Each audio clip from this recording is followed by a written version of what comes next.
My name's Clayton. I'm currently the Senior Vice President of Technology for KIXEYE here in Victoria. I've had many stops along the way in about 25 years since I left the college. And most of them have been in local technology organizations.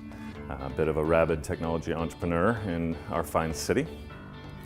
And I'm very delighted, I'm grateful to be given the honor of Distinguished Alum and have a chance to speak a little bit about what Camosun meant to me and what occurred for me both at the college and my time after the college that leads us up to here. I think that I wasn't necessarily prepared for the transformation that would occur for me in going to Camosun. I definitely went there with purpose and intention of getting an education and opening some doors and getting my career started. But in doing so, that program was somewhat intense. I learned an awful lot of things. I learned a lot of things that I didn't know I'd be learning, and I certainly learned them at a depth beyond what I thought I would be learning.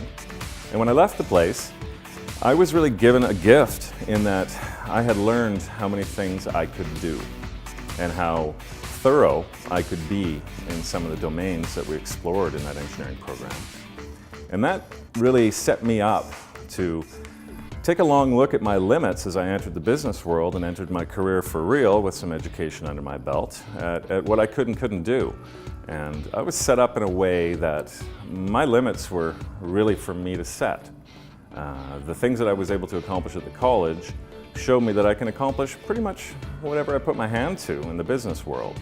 So I didn't look at the diploma and the category that I had been given by taking the program that I had taken as being an end-all or a be-all. I looked at it as, this is proof that I can step forward and do great things.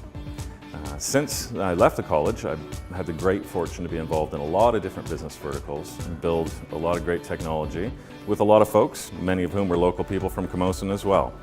So I think that what the education I got is really not so much about how to do thermodynamics, which was probably the most complex part of that program, but it was more about the fact that I don't really have limits except those which I put on myself.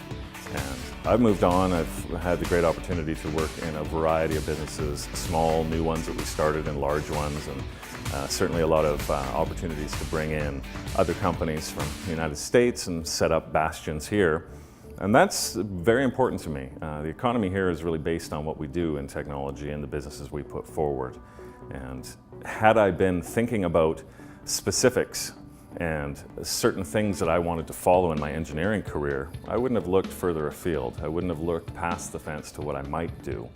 Since the time I left Camosun College, technology went from a somewhat fledgling industry to by far the biggest industry in this part of the world, and I believe the industry that sustains us all. I mean, obviously, we don't have the resource-based economy that we used to. Our future is based on people who don't see limits and go out and build the businesses that they believe they can. So Camosun, I think, gifted me with the ability to see past what any category might be and take on big things. And for that, I'm incredibly grateful, and like I say, incredibly grateful to have this recognition provided by the college all these years later and to come back and walk those halls again.